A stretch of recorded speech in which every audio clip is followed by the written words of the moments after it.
you ever wondered what secrets lie beneath the surface of the UK's rivers, canals, and reservoirs?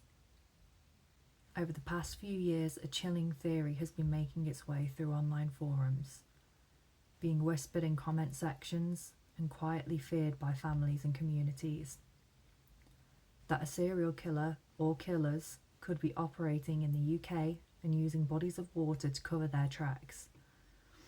It might sound like something out of a thriller novel, but when we take a deeper look at the locations, the unexplained causes and manners of death, a disturbing pattern begins to emerge. In part 1, we explored the cases of 14 women whose bodies were found in water across the UK. Today, in part 2, we expand the lens even further to include men and other mysterious deaths in water that haven't been included in mainstream coverage. Yet the pattern persists. Let's dive into the darkness lurking beneath the surface.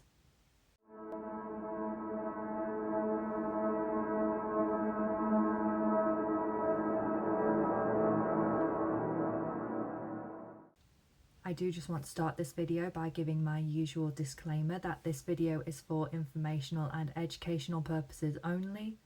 All the information in this video is publicly available online. I have simply compiled it all into one video. It is not my intent to glorify or sensationalise any of the events spoken about in this video. I am just aiming to inform people and raise awareness. All opinions given in this video are mine and mine alone. Get started with Nathan Tomlinson. Nathan Tomlinson was a 21-year-old student and trainee sports teacher from Brinnington in Stockport.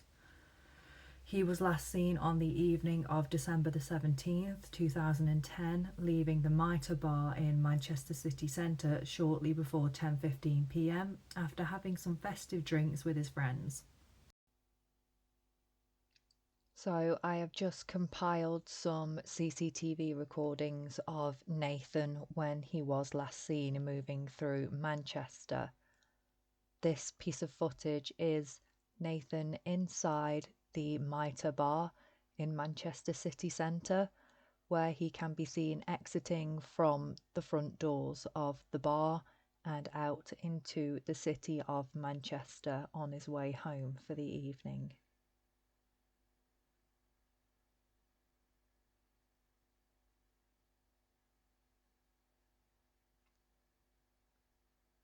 He's next seen walking through Manchester Cathedral Yard and heading toward Clwyd Street.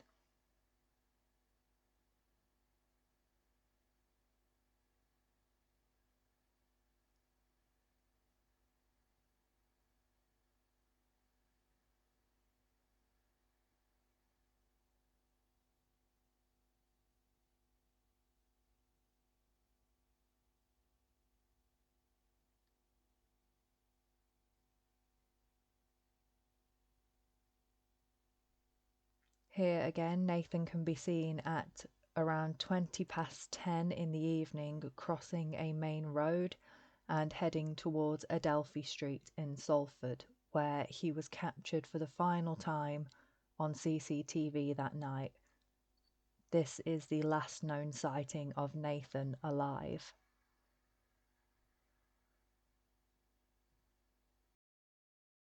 As you can see in this final piece of footage, Nathan was running, which begs the question, why? His friends have stated that shortly before he left, Nathan was slapped by an unknown woman who has never been traced, which is what prompted him to head home. Now, he's reported missing by his family the following morning after he failed to return home, and a search was launched by the Greater Manchester Police. However, basic investigative practices were completely neglected. 8 weeks later, on February the 10th, 2011, Nathan's body was recovered from the River Irwell near the Adelphi Bridge in Salford after it was spotted by a passerby. Shortly after, formal identification took place and the family was notified. The inquest returned an open verdict, which is a conclusion stating that the cause of death cannot be determined, but the coroner believed that it was likely an accidental drowning. However, when Nathan's body was recovered, he had no personal belongings with him and they were never found. He had no wallet, no phone, no coat, and no ID, despite having just been having a festive party with his friends. Greater Manchester Police failed to review available CCTV from the old Pint Pot pub on Adelphi Street in Salford, which is near where Nathan was found, and they also failed to interview potential witnesses. His mother has since come out and publicly spoken about how the neglectful investigation prolonged her grief and has provided her absolutely no closure. Next, we have the Cloanog Forest Man. Now, he was a mystery male known only by his remains, and he was discovered in Cloanog Forest in Denbighshire, North Wales, next to Llynbrennig, a reservoir. He was found during the Wales Rally event in November 2015. A pair of brothers camping at the rally stumbled upon the moss-covered skull by the reservoir and notified the North Wales Police at around 8:35 p.m. A search was then launched, and over a 5-week period, investigators recovered a near-complete male skeleton and it was removed for forensic examination. Investigators examined the remains and estimated the body had likely been deposited between 2004 and 2010.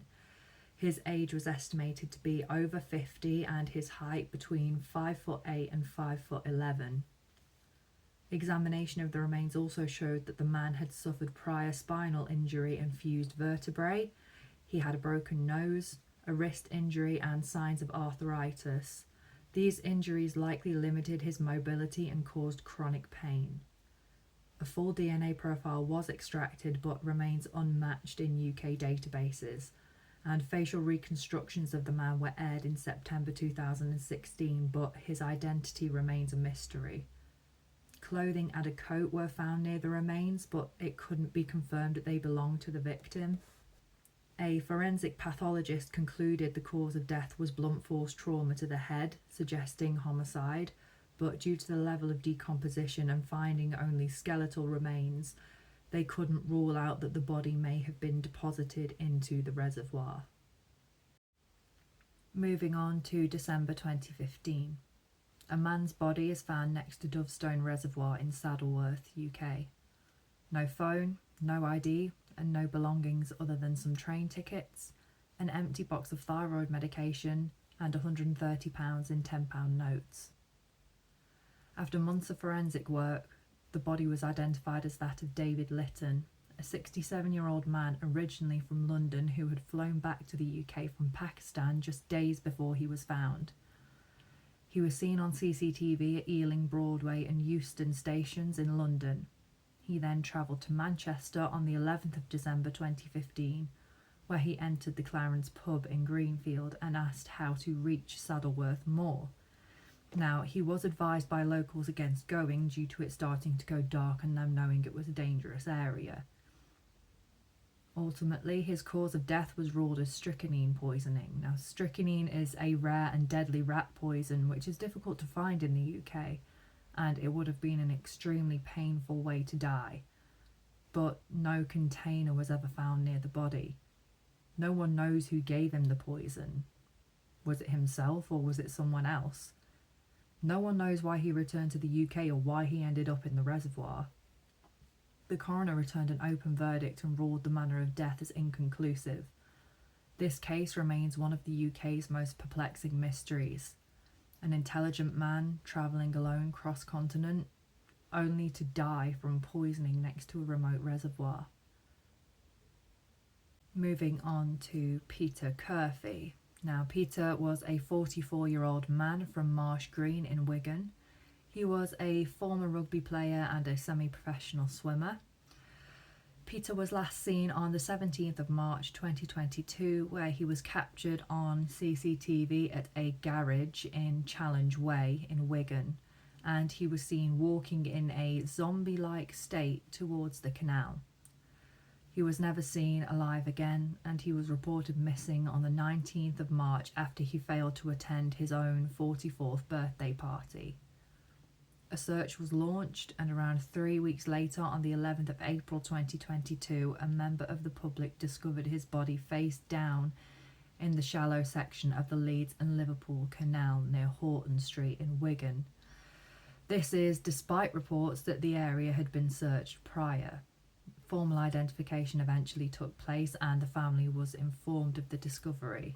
Now, toxicology reports found a cocktail of drugs in his system which they stated may have impaired his balance.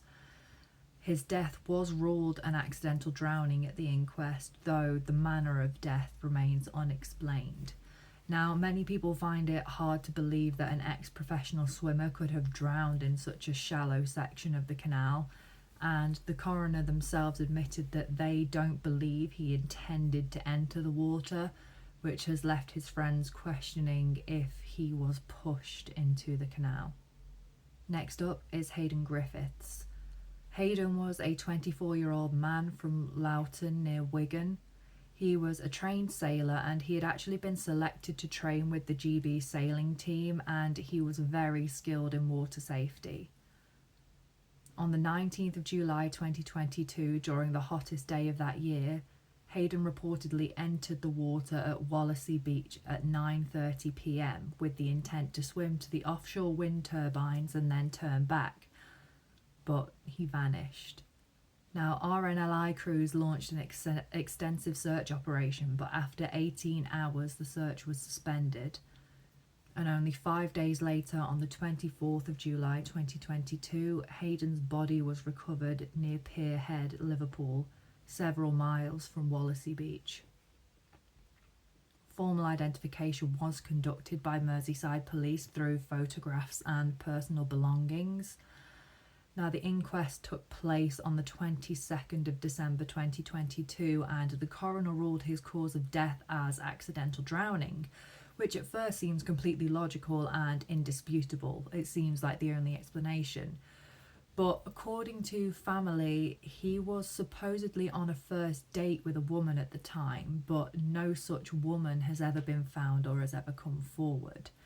Now, also, a lot of Hayden's friends and co-workers have said that he would never have willingly gone into the water when it was going dark and when it was high tide, not with the level of water safety knowledge that he had. Next is Dean Hill.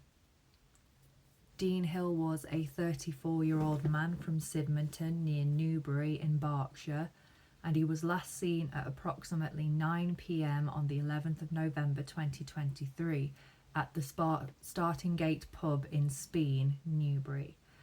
Now, this is the last known sighting of Dean, and he was reported missing that same night after he failed to return home.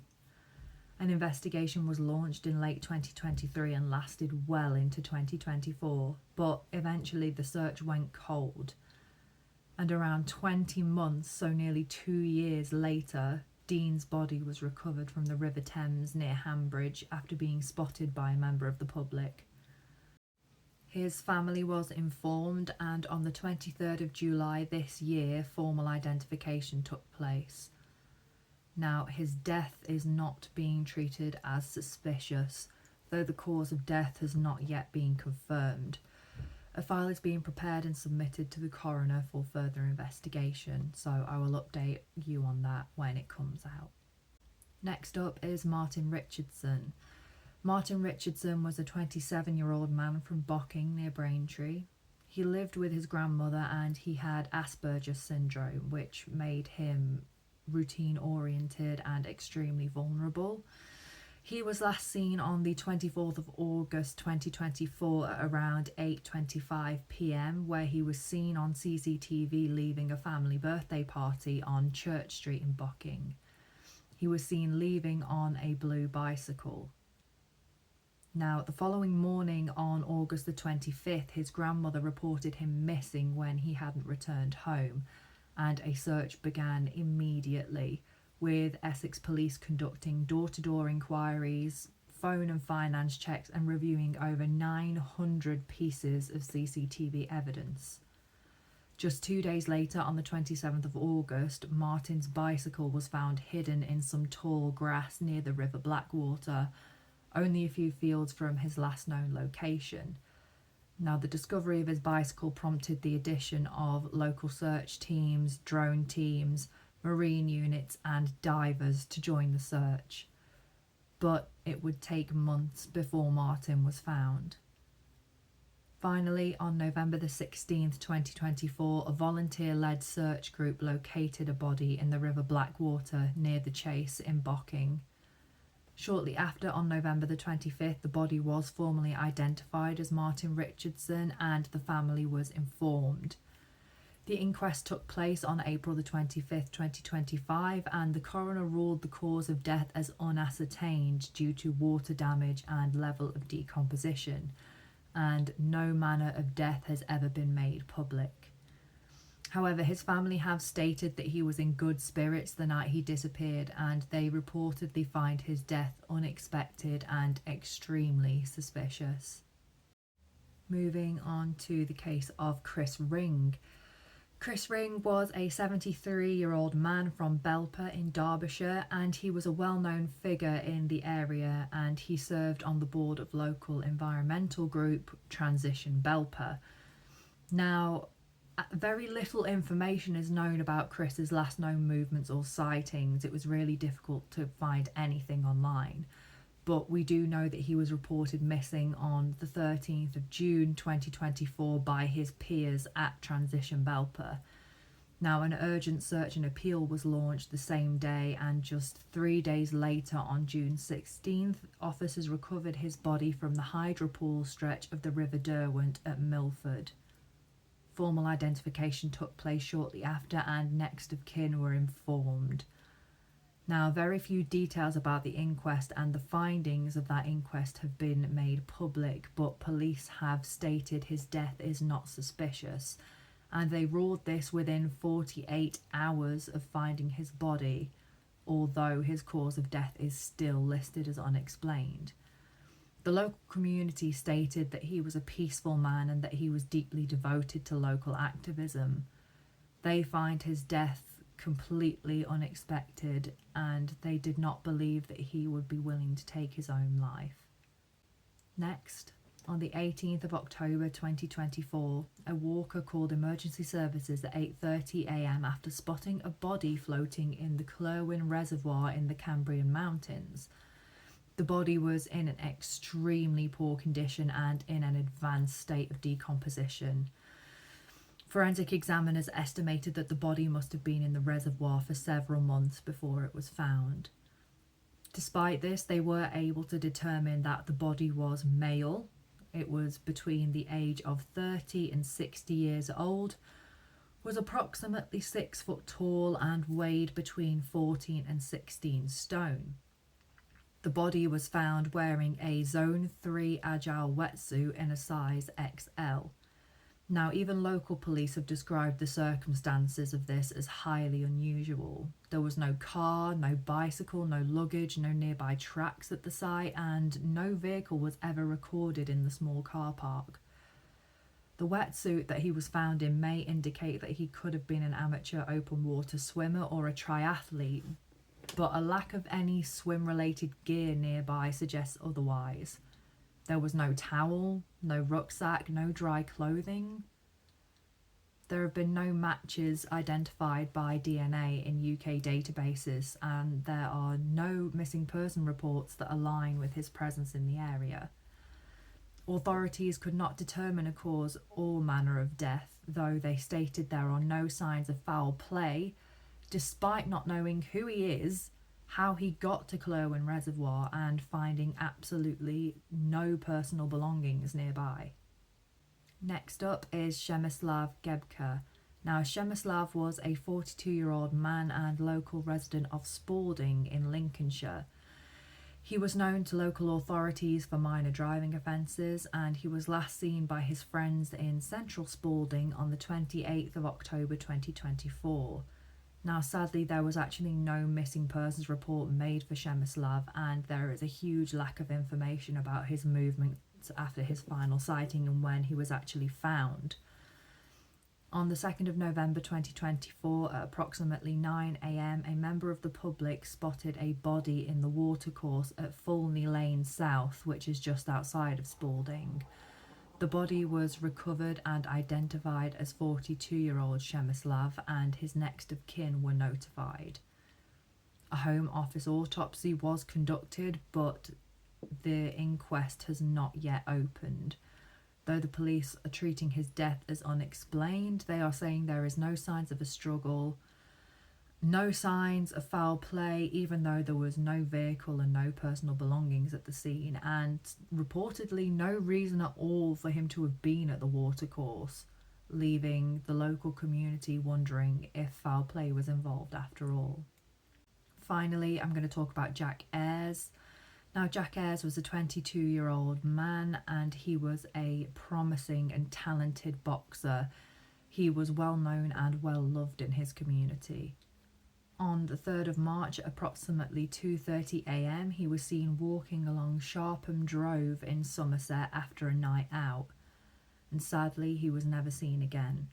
He was reported missing by family later that morning when he failed to return home, and authorities immediately began inquiries, reviewing CCTV footage and appealing for dashcam footage.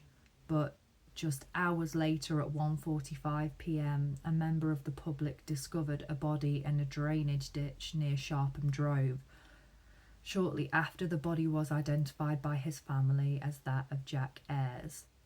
There was no injuries and no personal belongings at the scene, despite Jack having been on a night out. Now, this made the circumstances surrounding his death very difficult to reconstruct. The preliminary cause of death was listed as drowning, and his death has been ruled unexplained but not suspicious. However, Jack's family are not convinced. They want to understand the lead up and how Jack ended up in the drainage ditch. Many people think his case echoes others. A fit, healthy young man with no history of mental health issues or self-harm, found dead in or next to water and quickly dismissed as an accident. Was Jack simply drunk and unlucky, or did somebody put him there? Now, across Reddit, Twitter and forums, the public continues to ask, how can so many people go missing and end up in water without witnesses, struggle or an explanation? Why are so many of these cases treated as not suspicious within hours? And why aren't police connecting the dots across countries and cases? The term UK water killer or UK river killer is starting to gain a huge amount of traction, echoing theories like the smiley face killer pattern. But this isn't fiction. These are real lives, real losses, and real questions. On Reddit/Unsolved Mysteries, users speculate these cases may not be as they seem, with one stating Nathan, a young lad turning up dead in a river after a Christmas party with no personal belongings. That's not an accident. In Reddit/Conspiracy UK, a user asked, how can so many people, men and women, turn up in water with no trauma and no witnesses without raising suspicion? Summarising the combined cases, women and men, here are the consistencies between them. So they're found in water or next to water across widespread regions. More often than not, they are fully clothed. They usually have very few or no personal belongings with them at all, and they are constantly being classified as not suspicious, unexplained or accidental, and to date there has been no joint task force or coordinated review of cross-county cases. Now, this alignment suggests a major investigative oversight or something more sinister lurking beneath. So if there is a killer out there, what would their profile be? They would need to be highly mobile, as many of these cases occurred in different counties, like sometimes hundreds of miles apart. So the killer is likely to be someone who travels a lot for work, such as a lorry driver, a delivery courier, or even someone in utility services, a worker who has access to remote locations and knowledge of waterways without arousing suspicion. They would also need to have a good knowledge of places where victims could lay undetected for long enough for them to leave the area, which begs the question, could the killer be hiding in plain sight? Now, another theory gaining momentum is that it may not be a single killer at all. Could we be looking at a network, an organised group of individuals connected by dark intent that are sharing methods and targets? With how widespread these cases are, and in the age of encrypted communication and the dark web, it's not unimaginable that there may be a group of twisted killers that are sharing information, tactics, and coordinating across the country. Could this be a form of thrill killing by a decentralised collective? It's a terrifying possibility, but it's one worth investigating. Now, many people still believe that these cases are just a series of tragic but completely coincidental accidents or suicide, especially considering there's no signs of a struggle or obvious injuries. But I'm not convinced, and neither are many other people.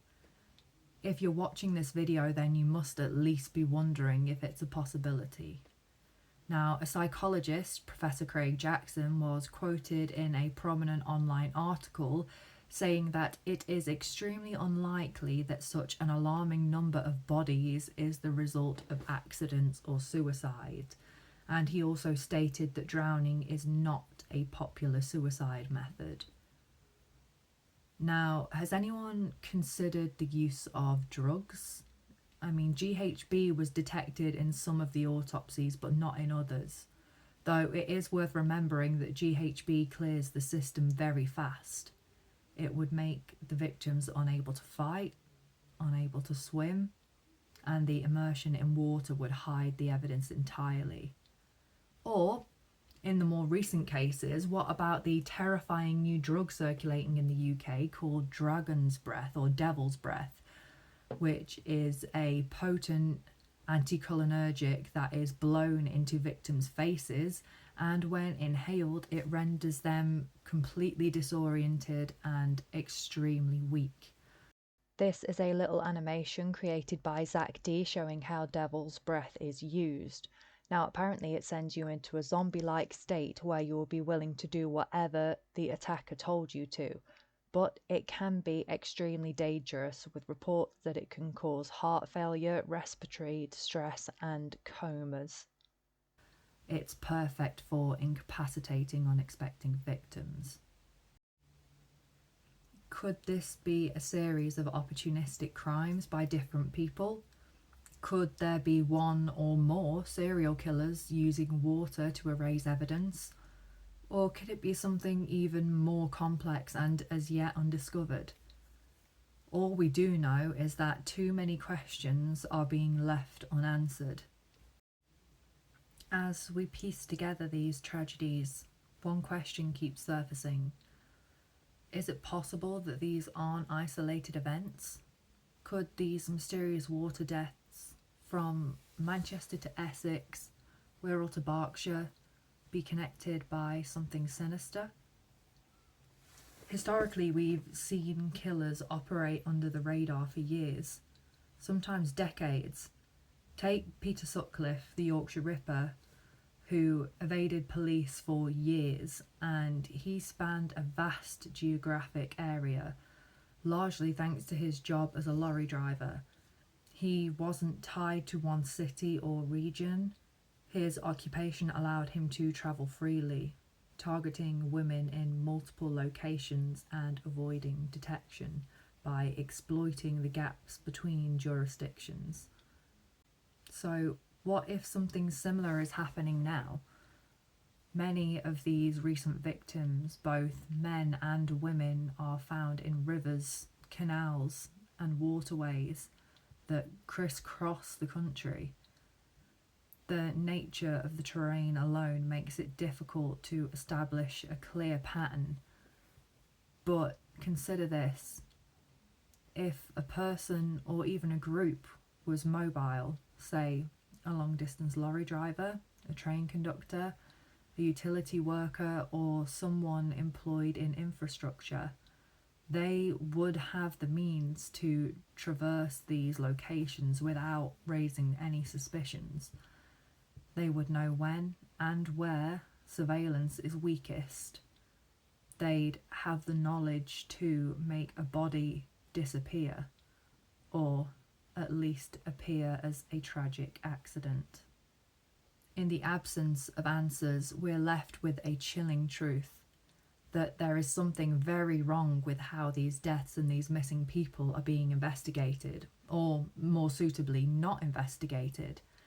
If even one of these deaths was preventable, if even one was a murder, then we owe it to every family and friend to look deeper. These are real lives. These are forgotten names and unresolved cases. This is just the beginning.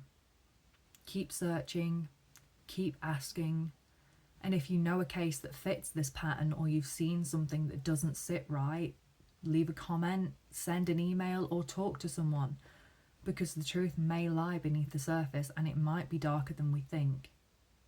If you enjoyed this video, please give me a like, give me a thumbs up, leave a comment on your thoughts, and subscribe so that you never miss an upload. I'll see you next week on the next episode. Stay safe, stay observant, and stay spooky. Bye.